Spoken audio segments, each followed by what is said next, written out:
খুব ভালো লাগছে। নিজের ভালো কতদিন পড়তাম। কোন সাবজেক্ট? সাবজেক্ট বুঝতে ভালো লাগে ফিজিক্যাল সায়েন্স, আর পড়তে যদি বলা হয় তাহলে আমার বাংলা পড়তে খুব ভালো লাগে। হ্যাঁ, খুব ভালো করে পড়তাম, একদম টেক্সট বুকটাই বারবার বারবার পড়তাম। প্রিপারেশন কিরকম ছিল? আমি আমার সিলেবাস অনেক আগে কমপ্লিট হয়ে গেছিল, কিন্তু আমি বেশ অনেকবার পরীক্ষা দিয়েছি, তো আমার প্রিপারেশন খুব ভালো ছিল, যেটা আসলে পারবো এরকম সবসময়। তো মা বাবাই আসলে দুজনেই চাকরি করে, তো তাও দিতে পারতেন না, কিন্তু যতটা আমি রাত জাগতাম ততটাই আমার সাথে থাকতেন, আমাকে সাহায্য করতেন ভীষণভাবে। তাদেরকে বলবো মূল জিনিসটা জেনে বেশি করে বই পড়তে, টেক্সট অবশ্যই টেক্সট পড়তে। রেজাল্টটা যেটা হলো, তুমি কি আশা করেছিলে যে 10th এর মধ্যে থাকবে? হ্যাঁ, করেছিলাম। স্কুলের যারা শিক্ষক শিক্ষিকা তারা তোমাকে কেমন করে সাপোর্ট করেছে? ভালো করেছে, অত্যন্ত উৎসাহ দিতেন, স্নেহ করতেন। ওনাদের উৎসাহ স্নেহ ছাড়াও সম্ভব হতো না। সৌমেন্দ্র সরকার, হ্যাপি মন্ডল সরকার। বাবা কোর্টে চাকরি করেন, আর মা হলো হাই স্কুলে চাকরি করেন, স্কুল শিক্ষিকা। হ্যাঁ, বাড়িতে পড়তাম, সব সাবজেক্টের টিউশন ছিল, খালি অঙ্কটা আমি বাবার কাছে পড়েছি। আমার নাম হ্যাপি মন্ডল সরকার, আমি পার্শ্ব শিক্ষিকা। খুবই ভালো লাগছে, খুব ভালো লাগছে, খুবই ভালো লাগছে। কারণ উত্তর দিনাজপুরে যখন একজন বললো তখন তো আমি আশায় ছেড়েই দিয়েছিলাম। যাকগে শেষে আমার মেয়েরই নাম যখন বললো তখন আশায় বুকটা ভরে গিয়েছে। কি বলবো, মানে খুবই ভালো লাগছে। আমি তো স্কুল যেতাম, দেখতে পারতাম না। ওর ঠাম্মি মানে মোটামুটি একটু পড়াশোনা জানে। ঠাম্মিকে বলে রাখতাম ও কি পড়ছে সেটা শুধু ধরবে। ও ধরতো, ঠাম্মি দেখতো, ঘুম থেকে উঠে যে মানে ডেকে দিত।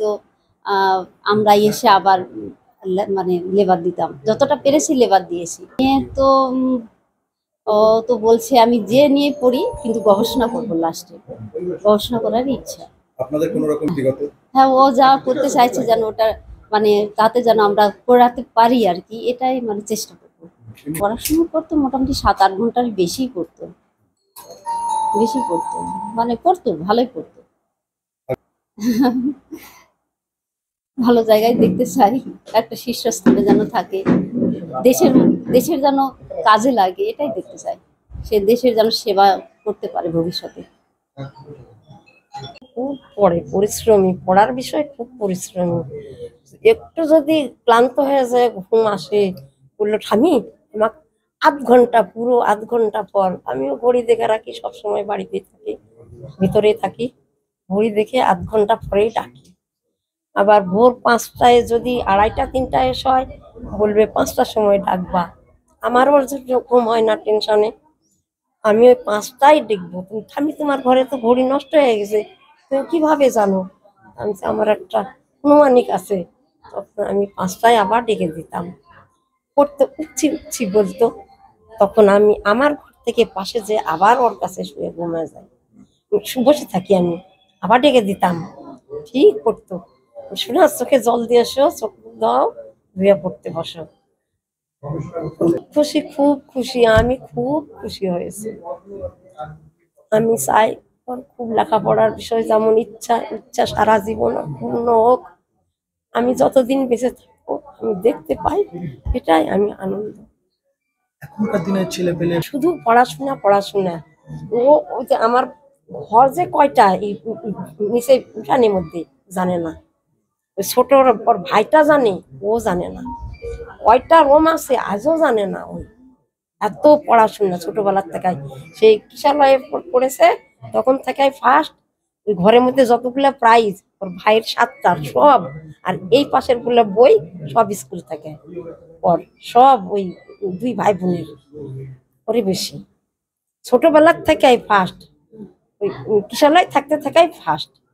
আবার ওই প্রাইমারি যাও ফার্স্ট, ওই হাই স্কুলে যাও ফার্স্ট। খুব আনন্দ। এমনকি ওর দাদু যখন মারা গেছে, যেদিন কার্য, সেদিন বলল আমাকে আগে আঙ্গুলটা চারাটা কেটে দাও, আমি স্কুল যাব। সবাই নিষেধ করলো, শুনেনি। এত পড়াশোনার, সেদিনও গেছে, মিস করেনি। এই যে নাতনি 10ম স্থান অধিকার করেছে, আপনি যেভাবে বললেন পড়াশোনার প্রতি যে একাগ্রতা, সেখানে দাঁড়িয়ে কি কোথাও কি মনে হয় যে আরো একটু ভালো ফলাফল হতে পারে?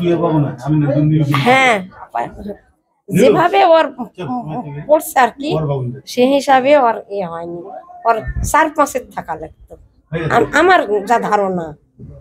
হ্যাঁ।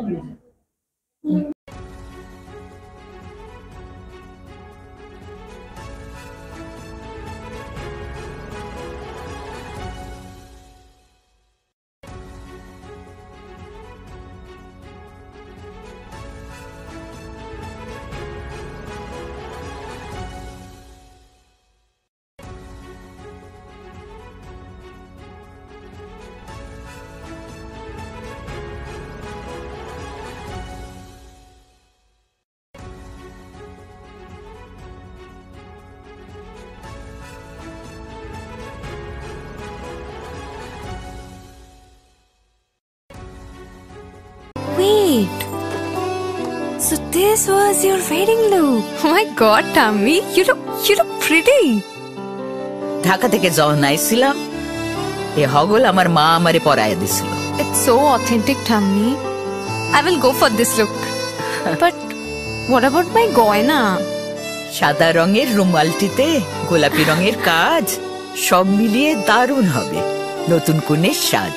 আমার গয়না আমার শ্রী ঢাকা জুয়েলার্স, আভিজাত্যের গয়না।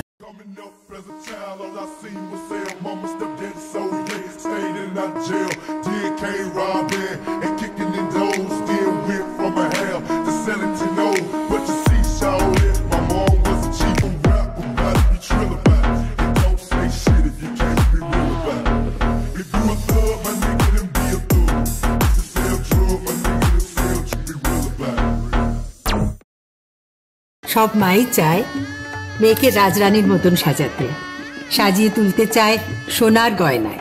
ওরিয়েন্ট জুয়েলার্স, সোনা যা সর্বক্ষণের। ছোট ছোট অনুভূতি, স্মৃতিগুলো থেকে যায় সব সময় আদরে।